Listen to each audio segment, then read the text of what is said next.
Everybody.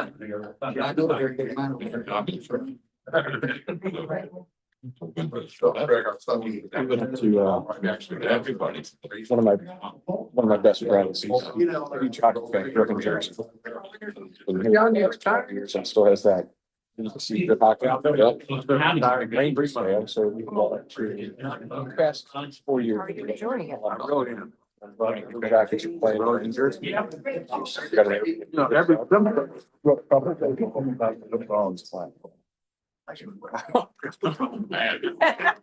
morning to you. Welcome everybody to St. Patrick's Day at the Rotary Club. We got a good one for you today. I'm going to do the prayer pledge and four-way test real quick. So team 2 is responsible for it. So Heavenly Father, we thank you for this time together in fellowship and service. Through the intercession of St. Patrick, grant us his courage, wisdom, and missionary spirit, that we may serve with integrity, bring unity where there is division, and bring light to those in need. Bless our discussions and efforts today, that they may reflect your love and bring good to our community. We ask this through Christ our Lord. Amen. Amen. All right, and then the Pledge of Allegiance. I pledge allegiance to the flag of the United States of America and to the republic for which it stands, one nation, under God, indivisible, with liberty and justice for all. And then the four-way test are the things we think, say, and do. First, is the truth. Second, It's very all concerned. third, Gracious. and fourth. With all concerned. Thank you, everybody. All right, Jim, does team 2 have any updates? We do not. Not yet. We're working on something. Yes. Okay. All right, Sean. Ian, how are we? Doing very well. Thanks. I thought this was a formal occasion. We have visitors today, and I'm going to introduce you. If you don't want to stand up, I understand. I understand that you guys are here to support Mr. Young Meiman. So we have the other Meiman there. Big Joe, want to say hello? There you are, Joe Meiman. Yep. Mr. Meiman has a big street named after him in Union, called Meiman Lane, and butts back to my brother Pat's farm back there on Rice Pike. So we every now and then hit a golf ball over there. Sorry about that, Mr. Meiman. Trying not to kill your cows. Paula Votel, welcome, Paula. You want to stand up and tell us what you do? I'm retired. There you go. There you go. That's good. Welcome. Our Chip calls that the St. Tim table, so we're going to just go with that thing. I know a John Votel. You ever met a John Votel? He's my cousin. Okay, good man. Good man. How about Shirley and Jerry Beatrice? Welcome, Shirley and Jerry. We're gonna go with the retired theme. Yeah. Yeah. You used to have all the cattle down there at the corner on Big Bone Road. Right. That was a year or two ago, wasn't it? Yep. Yeah. And Few years ago. few years ago, right? My buddy Gary Beatrice was your nephew, right? I got from. Yep. Gary passed away from cancer a few years ago. His family came down from, was it New Jersey? Yeah. All of Beatrice came down from New Jersey and made our Northern Kentucky a better place to be. So, welcome. You bet. Lynn Ernst, where's Lynn Ernst? Well, Lynn, what do you do? Retired. Retired as well? Okay. Yes, the boy. That's the whole. There you go. Welcome. And we have Jim Scholler. Where's Jim? Jim, same thing? Same thing, yeah. All right, well, good to have you. And Brenton Nybert, you're not at that table, so why don't you stand and tell us what you do, Brenton? I'm retired. Oh, good answer. You got time to join too? I do. I Great. worked at St. Elizabeth and I was at my church and I went to Guatemala last week working on the water system. So Don was nice. like, hey, come look at this. So That's great. Welcome. thank you. Big news today, other than St. Patrick's Day. For some reason, the Brown family opened their wallet. We don't know why that is, but it had to happen on St. Patrick's Day. So we welcome, T. Higgins and Jamar Chase, and everybody's happy today. That's a great thing. Wouldn't have anything to do with the green beer that I consumed all morning, but I was glad to have it.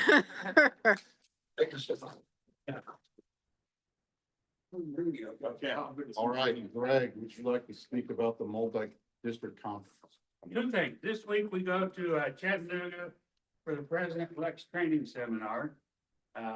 2 days of working with the incoming presidents, and they have to endure the incoming district governors who do the training.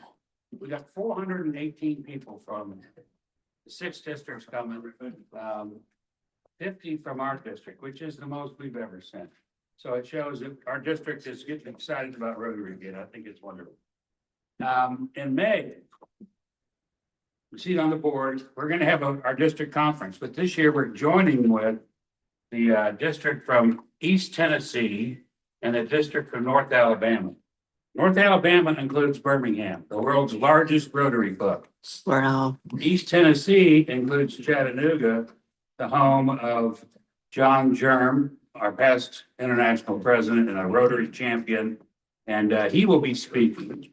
We're going to have Barry Rass, who's a past president, international president from the Bahamas. He'll be speaking, and we're going to have Beth Stubbs, who is a current director for our area and is going to be the treasurer for Rotary International for the next couple of years. Folks, you don't get to hear people like this speak unless you get invited to a big Rotary conference. And to do that, you got to make a commitment, like I want to be president, or I want to be district governor. Just ordinary Rotarians that aren't trying to step up and do something extra don't normally get exposed to this kind of Rotary talent. And they're fun to hear. They do a great job. I'd love for us to have some folks from our club join us. There's a QR code there. Click on it. You can register. It'll be a great time. I'm looking forward to it. Thank you.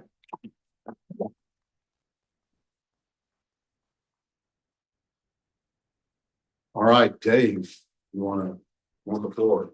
Here, man.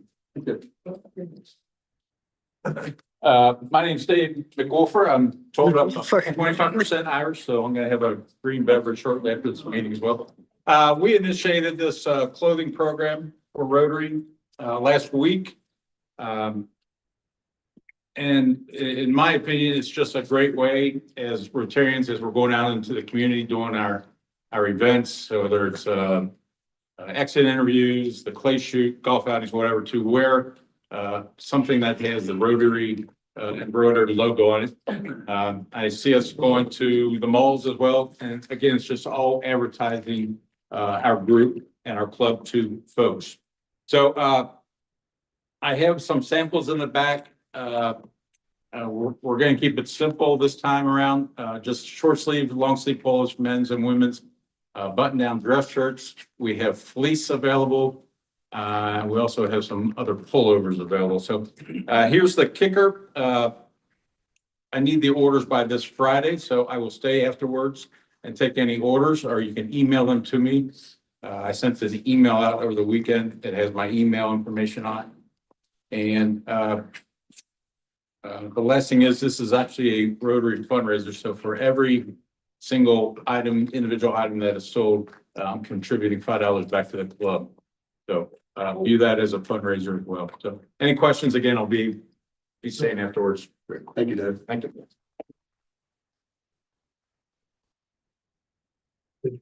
This is the order form there, and those are the available logos.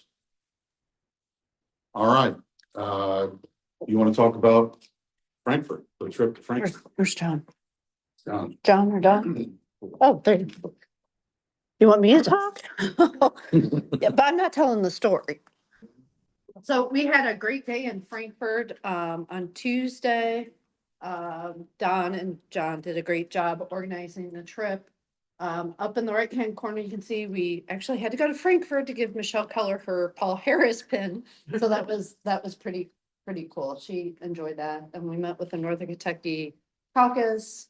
Got to see John honored on the floor when session gavelled in. But there is a story Do you want to tell the story, John?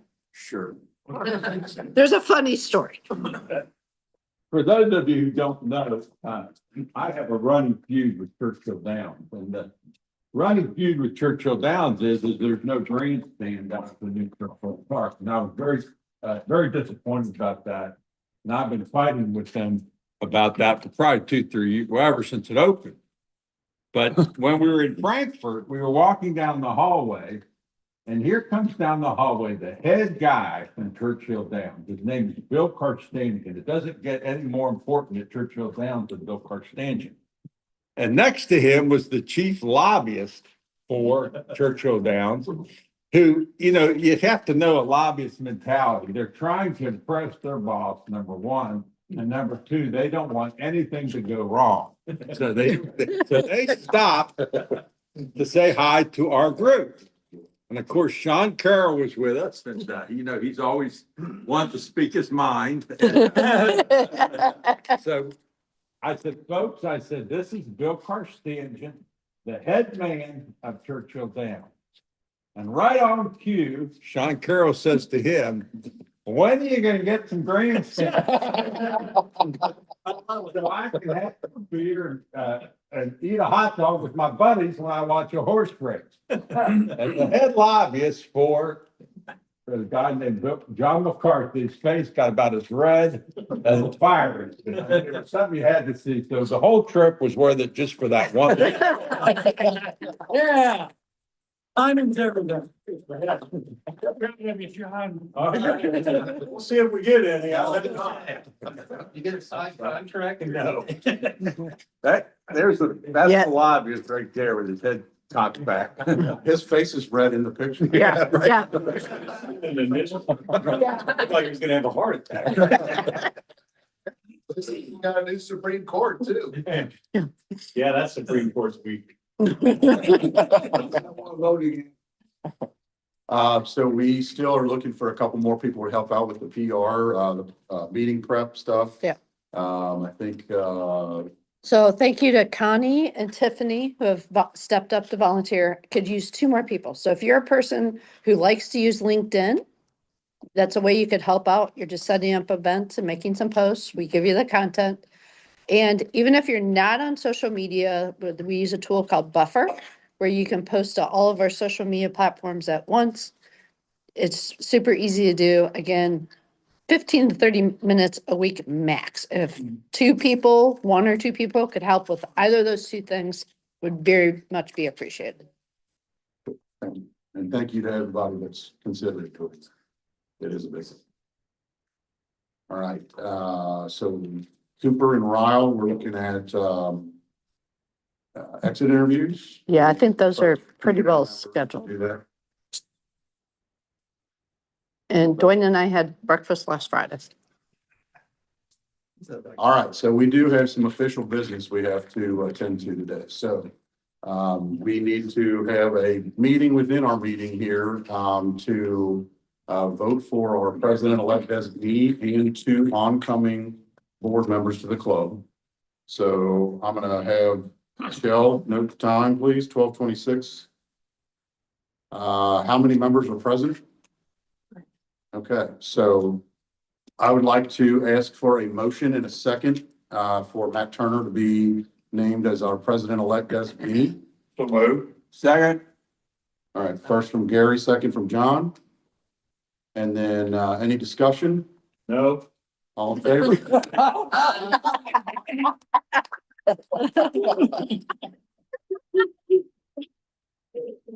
All right, now we have another one. So this is for a motion and a second for Matt Turner as a director until his presidential term would begin.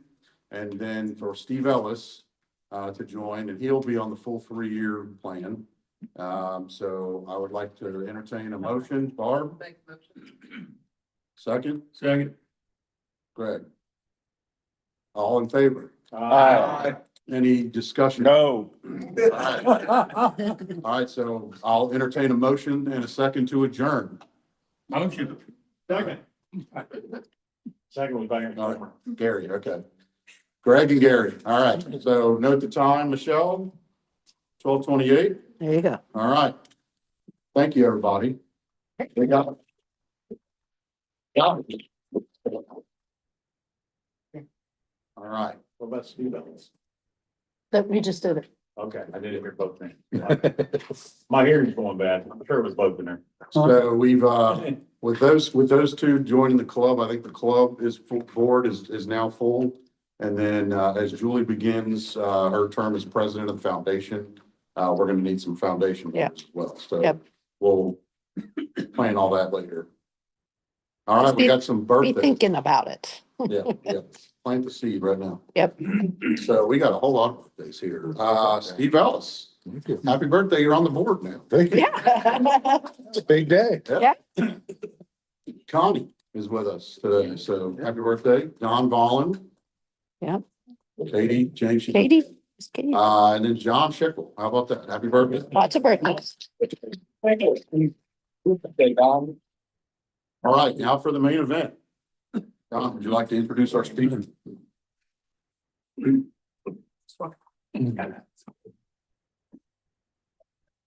Thank you, Mr. President. We have a real treat for you today. I think I've been probably in Rotary about 10, probably, it's a long time. And one of the things about Rotary that I've noticed over the years is there's a disproportionate number of native Boone Countyans that are members of Rotary. You know, most of us are from somewhere else. If I look out across this audience and I see probably just 5 right here that I can think of, native Boone Countyans that came out of Boone County soil. And when I introduce the guy that I'm introduced to you in just a minute, I think of a couple of things. First of all, our Rotary creed, service above self. If there's anyone that is an example of this, it's the man, Joe Meiman, that's going to speak to you about a project he has about water in Zambia, in Africa. And, you know, it's interesting because we were talking at our table here, we take so much for granted here in this country and in our community, but water, and I learned this when I was in the legislature, pure water, drinkable water is the single biggest factor in someone's lifespan worldwide is good water. You know, we think of medical care, medical insurance, hospitals and all that, but clean water is the single biggest factor. The other thing I think about is the example of one person, one man, and the impact that one man has had because of an idea he had and decided to take action. Joe has been with us, I think about 4 years ago. He gave us an initial report. He's been working for the last 4 years on this project, and he's back today to give us an update on the wonderful work he's doing. Let's give him a warm Rotary welcome.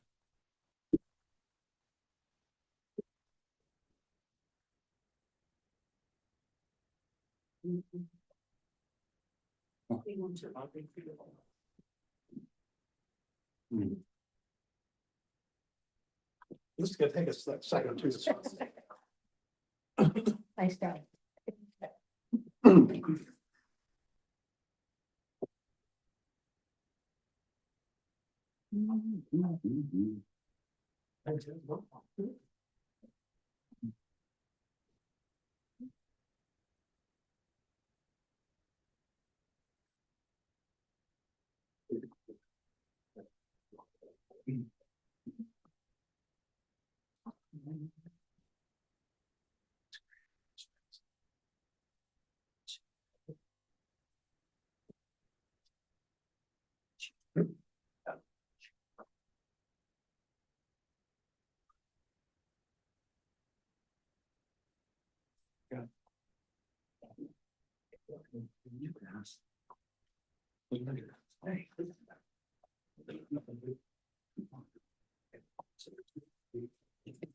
We just got to. I don't think so. I'm 6. Pretty cool. So, like, who's the little thing for the whole town? To the whole town? Yeah. Shows up. They roll the listings will to the fields and construction.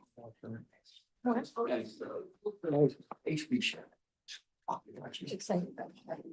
Finding an efficient way to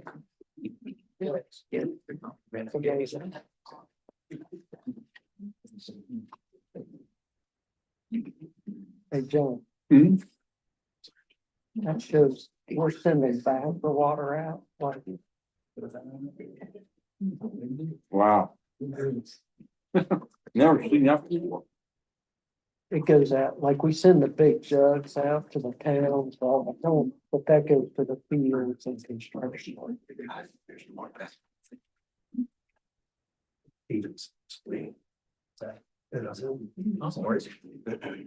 I've never, that's amazing. It is amazing. So bags of water. Yeah. Make a big difference in those people's lives.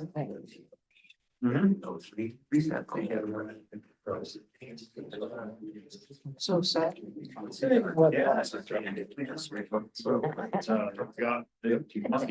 I totally feel like thinking. That's pretty cool. That school here, there.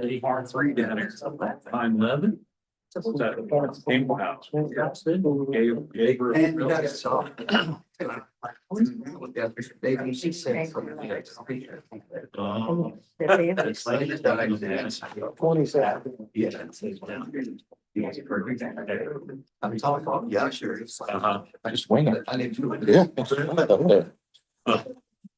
Why he's working. TV is always. If.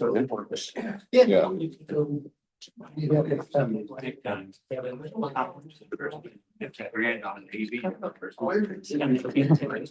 That's stuff going on every year. Pickles and wieners. Yeah. I'm gonna put it in my calendar. You go to the Shitless Pickles and Wieners? I did last year. That's a big thing. We started.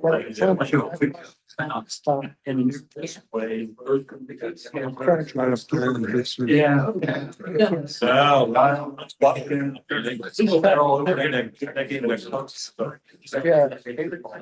Yeah. Oh. I love pickles. Love tacos.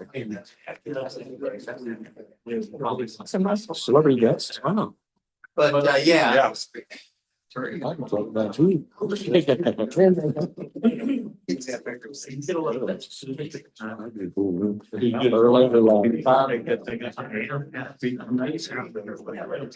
That's pretty. I worked living water. I helped Bill sleep in and we got down. You don't realize. So I live my life. Couldn't drink the water. We got- So I. And they got it worked. We could. Oh,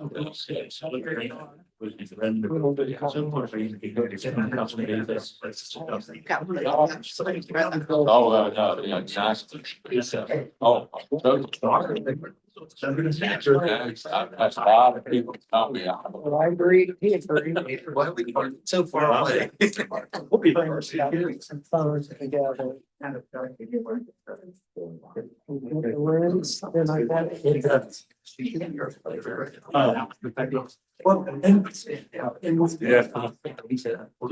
Gentlemen's stream. Yes, yeah. And it works. We do maybe 5 to 10. Just be. Oh,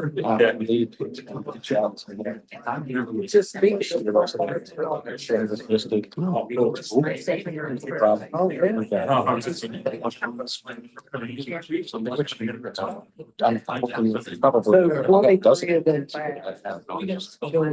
You know, yeah, Grace. 2018, we've been 5. Seventy, it's gonna be. Yeah, his daughter was in contact. Got her under contract.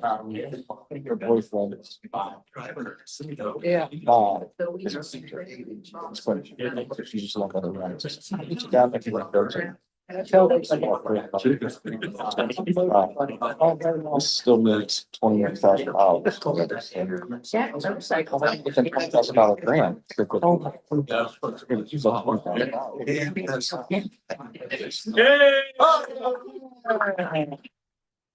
I'm in a fraction. Yeah. I was gonna get Josh to get the bagpipes. Okay. So, first, thanks for inviting me here to speak today about one month to in Africa.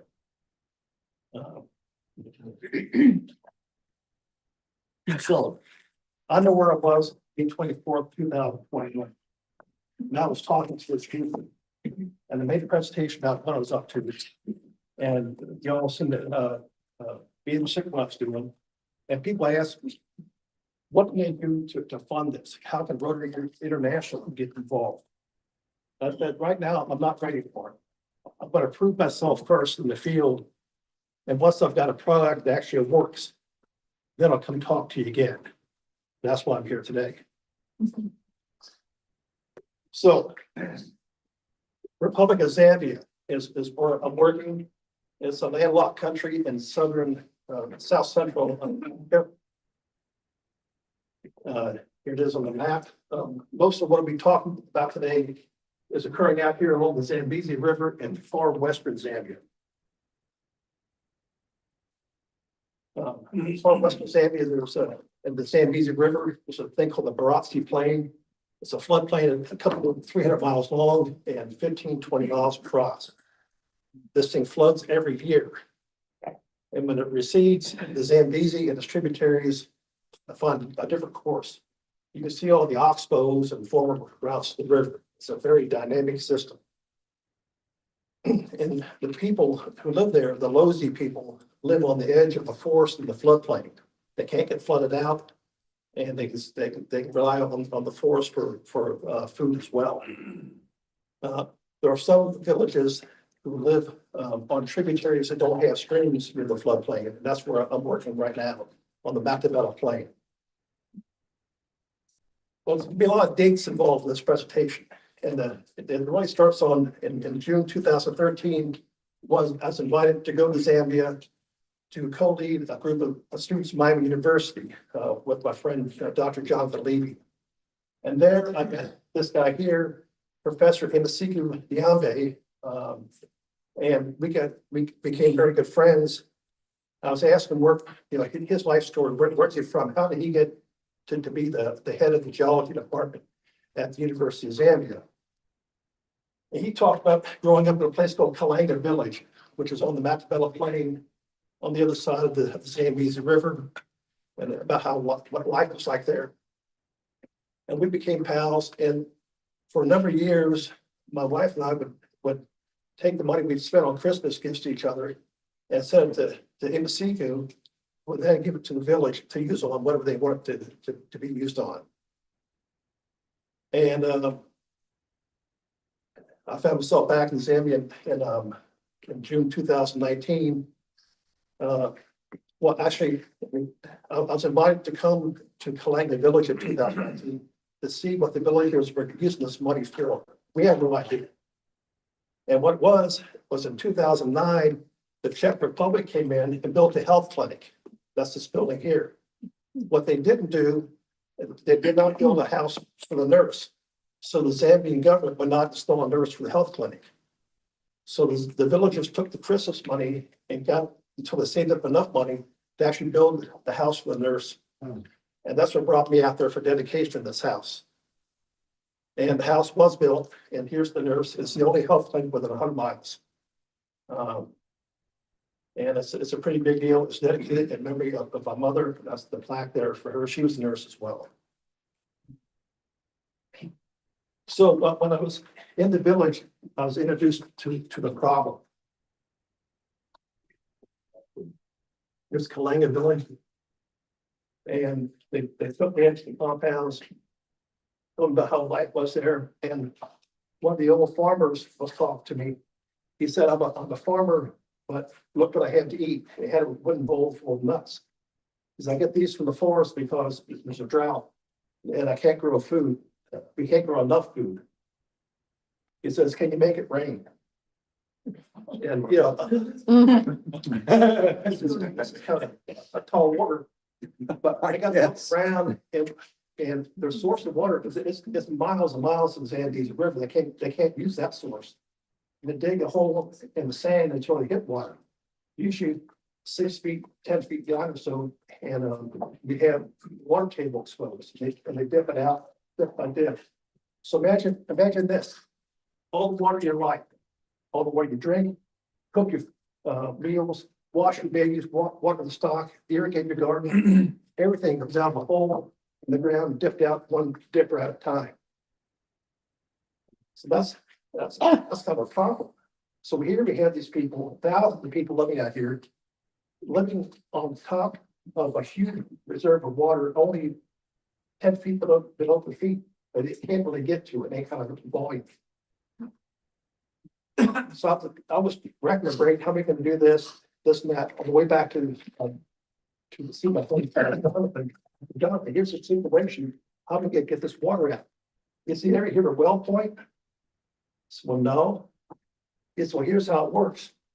Let's say a piece of screen casing, they put a cover on a piece of casing, drive it into the ground, goes below the water table, and once down deep enough, you put a suction pump on. The limitations are you only lift about, say, 25 feet at sea level, and you lose about 2 feet of lift every 1,000 feet you go up in elevation.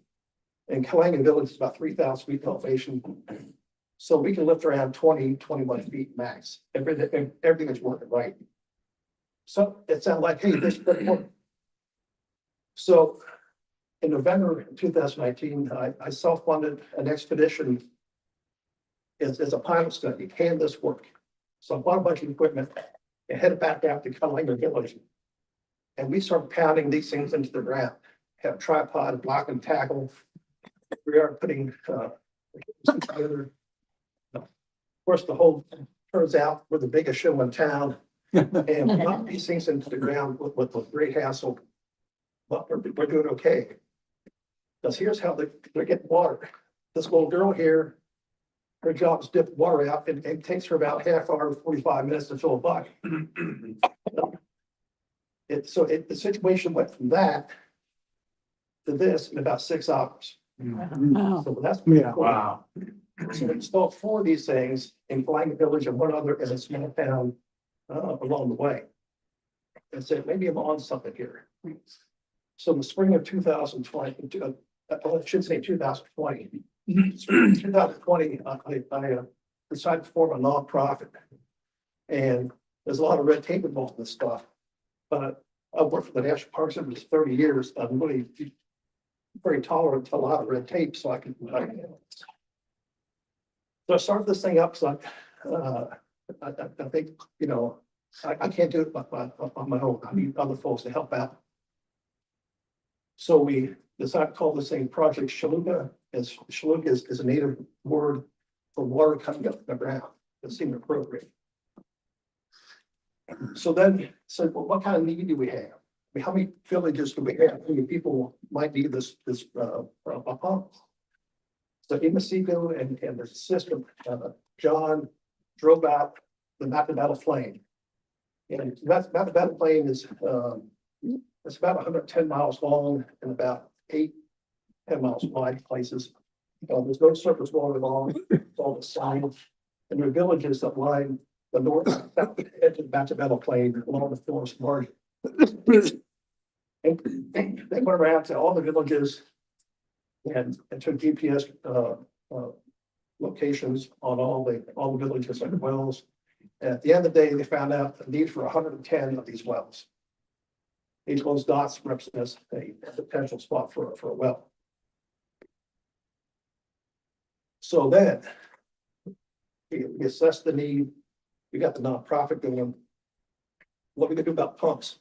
Well, here's what happened to the pumps that I used in the pilot study. It lasted about 9 months.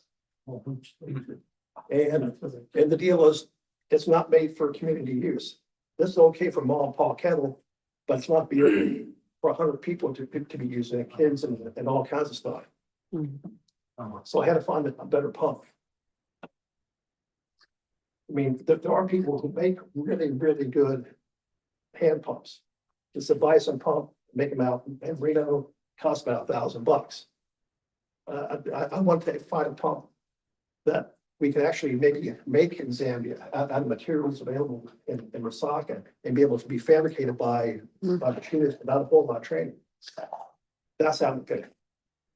I also tested a pump I found up in Indiana. It was a small company up there. I thought it's a more rigorous version of cast iron pump.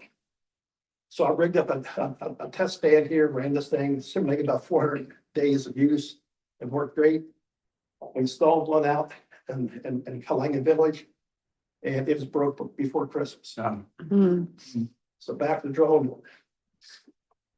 I said, hey, maybe I'll make one out of PVC. So I bought a 3D printer, learned how to work that, made a piece from that. These common hardware pieces, cobbled them together, back on the test stand, the thing worked great. Took it over the Zambia, did 21. Here I am. I'm wondering just coming out and saying, man, that's doing great. The trouble is, you need someone about my size or bigger to work the thing. There's just too much resistance, and it's got to be able to be operated by a kid. I don't advocate child labor. This in the village, and the kids got to be able to work this thing, not the big fellas. Back to drawing board. So then this is my friend Gary Strange. He's a pipe fitter and a extremely good worker. I say, hey, I drew up a plans for a suction pump made out of more common steel plumbing parts. Gary built the prototype, and I said, great, I'll take this idea back to Zambia to Osaka to a machine shop and have these guys make a series of pumps. And they did. And we took the old cast iron ones out and we put these Zambian made pumps on the casing, and it worked to an extent. It turns out that the machining was so sloppy that these things only last about 8 or 9 months before they fail as well. Back to the drawing board. Got thing here. Got nothing else better to do. I every time as well. That's how it goes. So then I used some better materials. I got only 2 other machine shops in Osaka, and by proxy, that stuff back to plans and this and that. And finally, we're getting something that's made correctly. These are being tested up at Miami University, where we have, was my friend Jonathan on the left there. He has a series of these sand points out along Fort Donald Creek. So now we've got a pump that works. Now let's start to send some supplies. So we get a lot of donations from plumbing companies, people who make the sand points. The guys give us great discounts on leather seals and check valves. And we load it all up on Dan's trailer. And they haul it to a warehouse here by CVG and put it on the boat. I don't know. It arrives in Zambia a few months later. At the same time, we had 120 pumps manufactured in country. So on October 4th, we loaded up the truck. I went there this time. We loaded up the truck with supplies and head out to the Matabella Plain. So this just happened on October 24th. So here's that map again, showing the potential locations for the wells. What it takes is basically 2 guys, as we'll see. Anyway, get ahead of myself. Here in the villages, we're going to back these villages and start solar pumps. Well, we got smarter this time. No more tripod, no more block and tackle. We're just using their existing hole in the ground. And they're happy for us to use it. So now we're starting at the water table. We don't have to drive the thing 10 feet of sand to get to it. We're starting right at the water table. Only got to knock it down another 8 feet or so. And we do this with a fence post driver.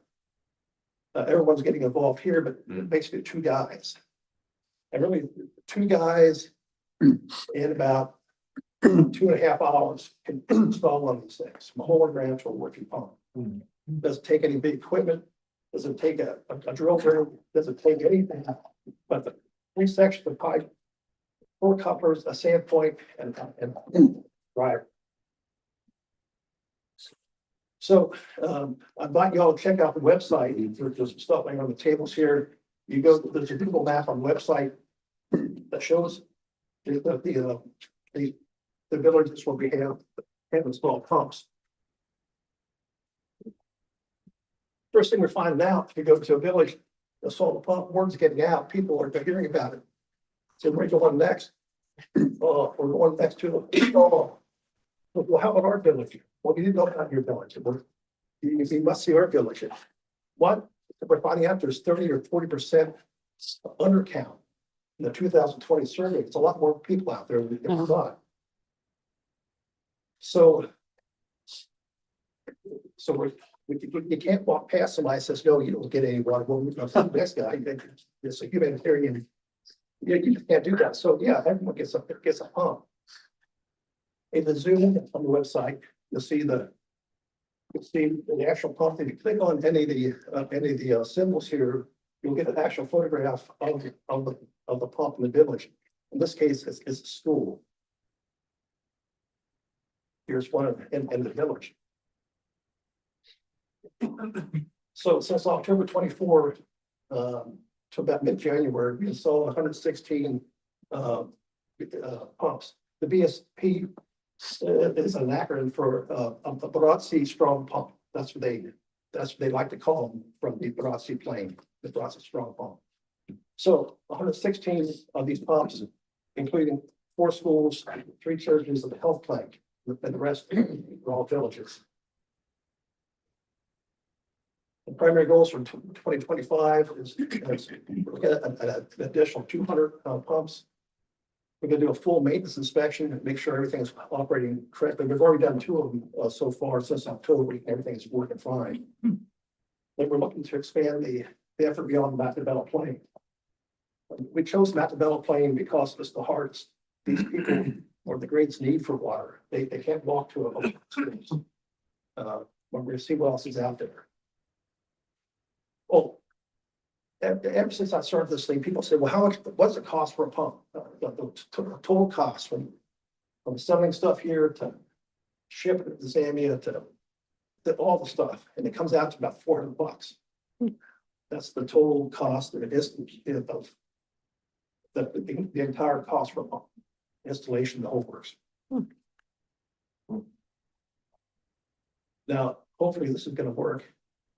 I got a couple of short video bits here.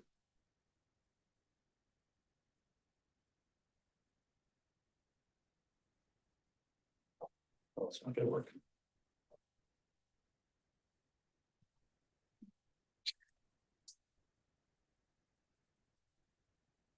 That's the part that they come across in the conversion. Yeah, yeah. Not going to go. All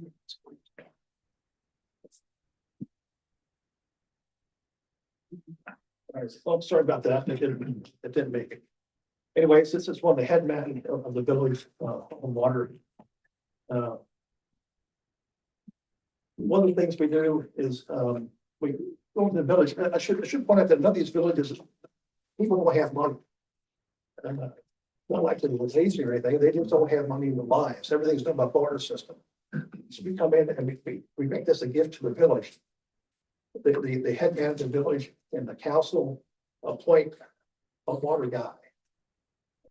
And the water guy spends time with our guy, John. He helps install the pump. They break one down, take it all apart. John shows them how to put it together, how to maintain it. And the maintenance on this thing, the actual wearable parts is 1 month of steel and a handful of polymer bearings on the pivot there. So these guys are trained and how to maintain these things. This just for so we give them a pair of pliers to take the cotter pins out, and they've never seen a pair of pliers. So it's all new stuff.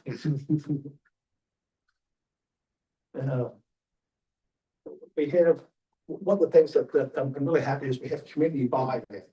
The head man, the council, the people in the village, this is their community water resource.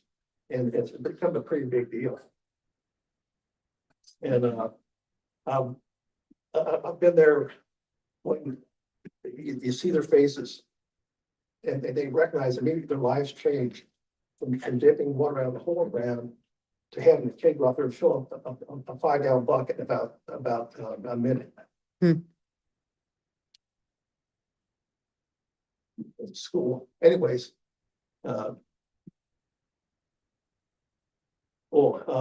Sometimes we can't get the pickup truck to the villages, and we have to hire out an ox cart. So here's a load of stuff, or a pipe stand, and it's equipment being hauled off to a village that we can't access, but with the pickup.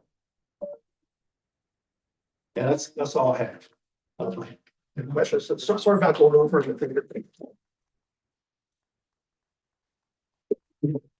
Give me a time for a couple of questions. Joe, I'd like to start off. How do you get there and what effort does that take?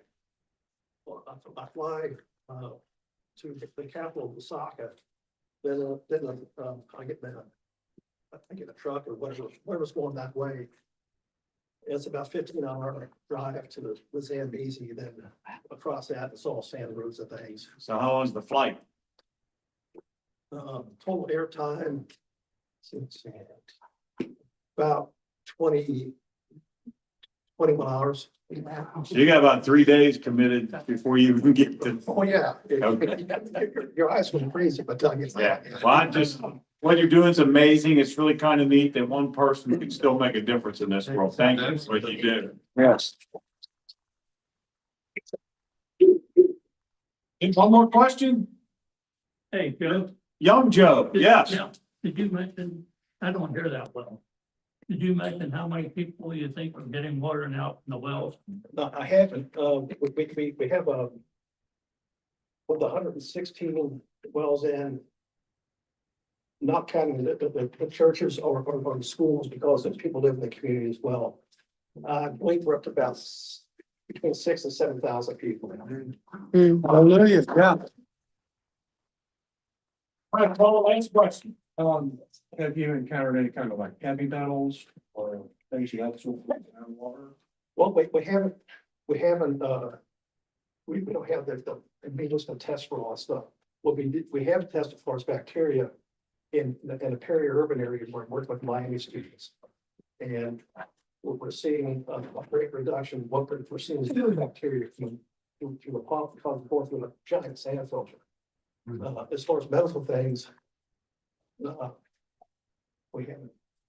No, we haven't worked on it. But this about actually in the middle of nowhere, so it has been a natural source. Thank you, Joe.